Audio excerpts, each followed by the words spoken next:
This is the story of how Hamas built an underground city beneath Gaza. What do you know about this? Let me know in the comments below. And also stick around to the very end of this video for some important updates on our situation in Gaza. This is a satellite image taken from an American spy plane flying over Gaza. It's classified. I somehow got my hands on it. Take a good look. What are all those lines? How can a Palestinian group be so organized? How could they have been planning all this for decades and we never knew about it? These are tunnels everywhere in Gaza. This one tunnel is 8 miles long. It's longer than the Great Wall of China. Together, they form a subterranean city. It's about 30 feet under the ground, making it hard for Israel to detect. But why would Hamas build these tunnels? If you don't know, this is Hamas. This is their flag. Why do you think they have that on their flag? Can you guess? If you guessed a knife or a sword, you'd be right. This is their symbol of jihad against Israel. Their goal is to wipe the state of Israel off the map. So when you dig tunnels beneath it, it's not for fun, it's for war. The tunnels allow Hamas fighters to sneak up on the Israelis and attack them. It's called tunnel warfare. Some countries use tunnel warfare in combat, like China, North Korea, Russia. They're used in places where there's active war zones like Syria and Afghanistan. But who would have thought it could happen here in Palestine? Hamas started building the tunnels 20 years ago. Back then, they were simple dirt tunnels dug with bare hands and shovels. But Hamas kept learning and improving. They wanted to take the fight to the next level. They formed special engineering units. These men were trained in Tunisia. They studied how the Israelis built their concrete walls and bunkers. They learned how to undermine them, dig through them, blow them up. Hamas found a way to make tunnels without making noise. They invented machines that could cut through rocks. They brought in experts from Iran and Yemen to teach them how to make bombs. Even created a special currency to pay the workers. Each worker was paid 12 golden dinars per meter of tunnel. But sometimes the dinars weren't enough, so Hamas used something else to motivate the workers. It was fear. Workers who complained or quit were killed by Hamas security forces. Other workers who volunteered to die while digging tunnels received free trips to heaven. That's what Hamas told them, at least. In the past 20 years, Hamas has spent more than $1 billion on building these tunnels. Where did the money come from? Mostly from donations. People across the Middle East gave money to help Hamas fight Israel. Ordinary people like you and me, maybe even your neighbors. See, Hamas isn't just a terrorist organization, it's also a big business. It runs schools, hospitals, farms, bakeries. In Gaza, everything is run by Hamas. Here's how it works. Every Friday, after the Muslim prayer, Hamas leaders gather and talk about how to improve their weapons and tunnels.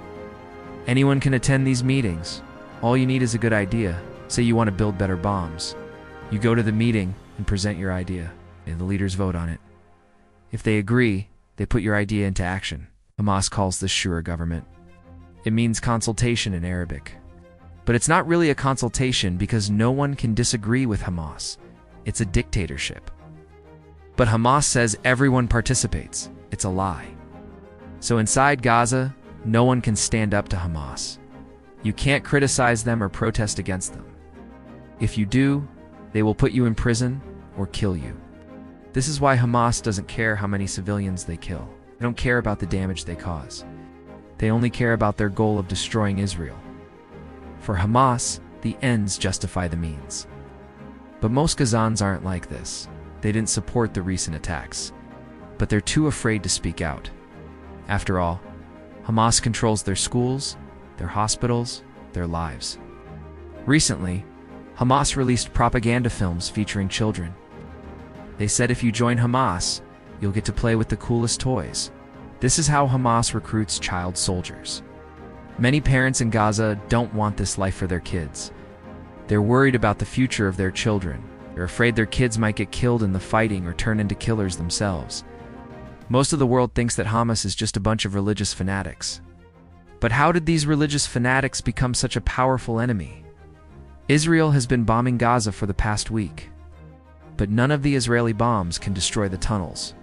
To destroy the tunnels, Israel needs to enter Gaza and do the work manually. But Israel can't do that. There are too many innocent people in Gaza. Israel doesn't want to kill innocent people, so they keep bombing from above. But the bombs can't stop the tunnels. I've talked to many Israelis. They're terrified of going into those tunnels. They call it hell on earth. And it's true.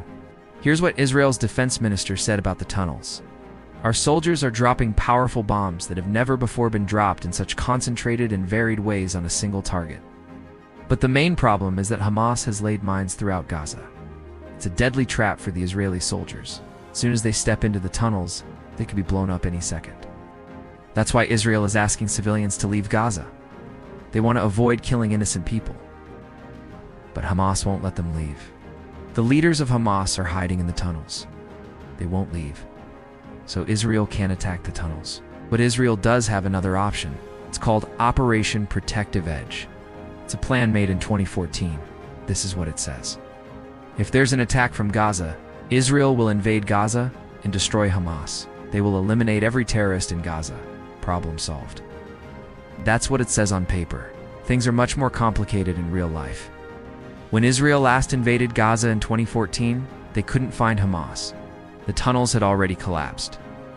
It was hard to detect them. But the Israelis kept digging, and eventually they found them. They uncovered a whole network of tunnels. They destroyed them. But that took 4 weeks and hundreds of casualties. It wasn't easy. The question is, how can Israel stop Hamas from rebuilding the tunnels?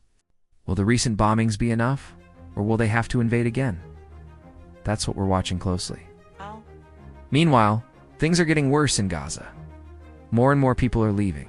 They have no food or water. There aren't enough doctors to treat the wounded. It's terrible. Someone who lived in Israel for 20 years, I feel terrible about this. I love Israel. It's my home, but I don't support the occupation. It's not good for Israel. And it's not good for us Palestinians. We're supposed to be brothers. But this conflict has turned us into enemies. Now, how can you help? Here's how you can help. First, pray for the people of Gaza. Pray for the children, they're innocent. They didn't choose this life. Second, share this message with others. Many people still don't know what's happening in Gaza. It's sad but true, so help spread the word. Third, donate to the relief fund. We have a link on our website. Your donation will be sent directly to Gaza. It will help feed the hungry and care for the sick. You see, this conflict is not just between Israel and Hamas, it's all of us. We need to unite and bring it to an end. I hope you can help. I'll see you tomorrow. Until then, stay safe.